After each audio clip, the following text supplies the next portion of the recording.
ನಮಸ್ಕಾರ, ನಾನು BR ನಾಯ್ಡು. ಇಂದು ನಾನು ನಿಮಗೆ ಒಂದು ಕಹಿ ಸತ್ಯ ಹೇಳ್ತಿದ್ದೇನೆ.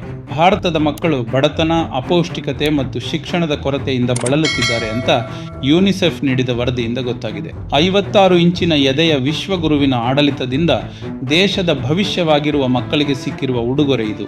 ಯುನಿಸೆಫ್ ವರದಿಯ ಪ್ರಕಾರ ಭಾರತದ ಕೋಟ್ಯಂತರ ಮಕ್ಕಳು ತೀವ್ರವಾಗಿ ಆಹಾರದ ಕೊರತೆ ಅಂದರೆ ಹಸಿವಿನಿಂದ ನರಳುತ್ತಿದ್ದಾರೆ. ಹಲವರಿಗೆ ಹೊಟ್ಟೆ ತುಂಬ ಊಟ ಸಿಗ್ತಿಲ್ಲ.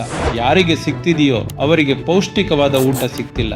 ಇದರಿಂದ ಮಕ್ಕಳಲ್ಲಿ ಗಂಭೀರವಾದ ಕಾಯಿಲೆ ಜಾಸ್ತಿ ಆಗ್ತಿದೆ. ಒಟ್ನಲ್ಲಿ ನಮ್ಮ ದೇಶದ ಭವಿಷ್ಯವಾದ ಮಕ್ಕಳ ಸ್ಥಿತಿ ಆತಂಕ ತರೋ ಹಾಗಿದೆ. ನಮ್ಮ ವಿಶ್ವಗುರು ದೇಶದ ದೇವಸ್ಥಾನಗಳನ್ನು ಸುತ್ತಾಡಿಕೊಂಡು ಆರಾಮಾಗಿದ್ದಾರೆ. ಆದರೆ ಬಡ ಮಕ್ಕಳಿಗೆ ಹೊಟ್ಟೆ ತುಂಬ ಪೌಷ್ಟಿಕ ಆಹಾರ ಕೊಡೋದಕ್ಕಿಂತ ಪುಣ್ಯದ ಕೆಲಸ ಇಲ್ಲ ಅಂತ ಅವರಿಗೆ ಗೊತ್ತಿಲ್ಲ. ಅಪೌಷ್ಟಿಕತೆ, ಬಡತನ, ಬಾಲಕಾರ್ಮಿಕ ಸಮಸ್ಯೆಗಳು ಭಾರತದ ಮಕ್ಕಳನ್ನು ಪ್ರತಿದಿನ ಹಿಂಸೆ ಕೊಟ್ಟು ಕೊಲ್ಲುತ್ತಾ ಇದೆ. ಯುನಿಸೆಫ್ ವರದಿ ಹೇಳುತ್ತೆ, ಭಾರತದಲ್ಲಿ ವಿಶ್ವದಲ್ಲೇ ಅತಿ ಹೆಚ್ಚು ಪ್ರಮಾಣದ ಬೆಳವಣಿಗೆ ಕುಂಠಿತವಾಗಿರುವ, ಅಪೌಷ್ಟಿಕತೆ ಇರುವ, ರೋಗ ಪೀಡಿತ ಮಕ್ಕಳಿದ್ದಾರೆ ಅಂತ. ಇದರಿಂದ ನಮಗೆ ಒಂದಂತೂ ಖಚಿತವಾಗಿ ಗೊತ್ತಾಗ್ತಿದೆ, ನಮ್ಮ GDP ಏರಿಕೆಯಾಗಿರಬಹುದು, ಆದರೆ ಮಕ್ಕಳು ಹಸಿವಿನಿಂದ ನರಳುತ್ತಿದ್ದಾರೆ. ಕಡಿಮೆ ಮತ್ತು ಕೆಳ ಮಧ್ಯಮ ಆದಾಯದ ಕುಟುಂಬಗಳಲ್ಲಿ ಹುಟ್ಟಿದ ಮಕ್ಕಳು ಆರೋಗ್ಯ, ಪೌಷ್ಟಿಕ ಆಹಾರ, ಶಿಕ್ಷಣ ಮುಂತಾದ ಎಲ್ಲ ಸೌಲಭ್ಯಗಳಿಂದ ವಂಚಿತರಾಗಿದ್ದಾರೆ. ನಮ್ಮ ಪ್ರಧಾನಮಂತ್ರಿಗಳು ಮಾತ್ರ ಈ ಬಗ್ಗೆ ಮಾತೇ ಆಡದೆ ಸಂಸ್ಕೃತ ಭಾಷಣ, ವಿದೇಶ ಪ್ರವಾಸ, ಟೆಂಪಲ್ ರನ್ನಿಂಗ್ ನಲ್ಲಿ ಬ್ಯುಸಿಯಾಗಿದ್ದಾರೆ. ಬಡತನ, ಪೌಷ್ಟಿಕಾಹಾರದ ಕೊರತೆ, ಕುಟುಂಬದ ಆರ್ಥಿಕ ಒತ್ತಡಗಳ ಕಾರಣದಿಂದ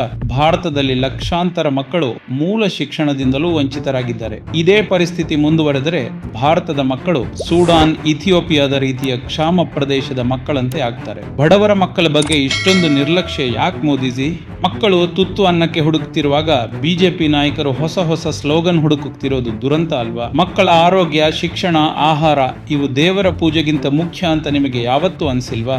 ನಮ್ಮ ವಿಶ್ವಗುರು ಆಡಳಿತದಲ್ಲಿ ಮಕ್ಕಳ ಹಿತಾಸಕ್ತಿಗಳ ಬಗ್ಗೆ ಕೈಗೊಂಡಿರುವ ಕ್ರಮಗಳಾದರೂ ಏನು? ಹೆಚ್ಚು ಭಾಷಣ, ಕಡಿಮೆ ಕೆಲಸ, ಇದು ಮೋದಿ ಸರ್ಕಾರದ ಸೂತ್ರ. ಹಲೋ, ಬಡವರ ಮಕ್ಕಳ ಕೂಗು ಕೇಳಿಸ್ತಿದ್ಯಾ ಮೋದಿಜಿ? ಇದೇ ರೀತಿಯ ಇನ್ನಷ್ಟು ಹೆಚ್ಚಿನ ವಿಡಿಯೋಗಳಿಗಾಗಿ team BR Naidu YouTube channel subscribe ಮಾಡಿ, ಬೆಲ್ ಐಕಾನ್ ತಪ್ಪದೆ ಒತ್ತಿ. ಧನ್ಯವಾದಗಳು.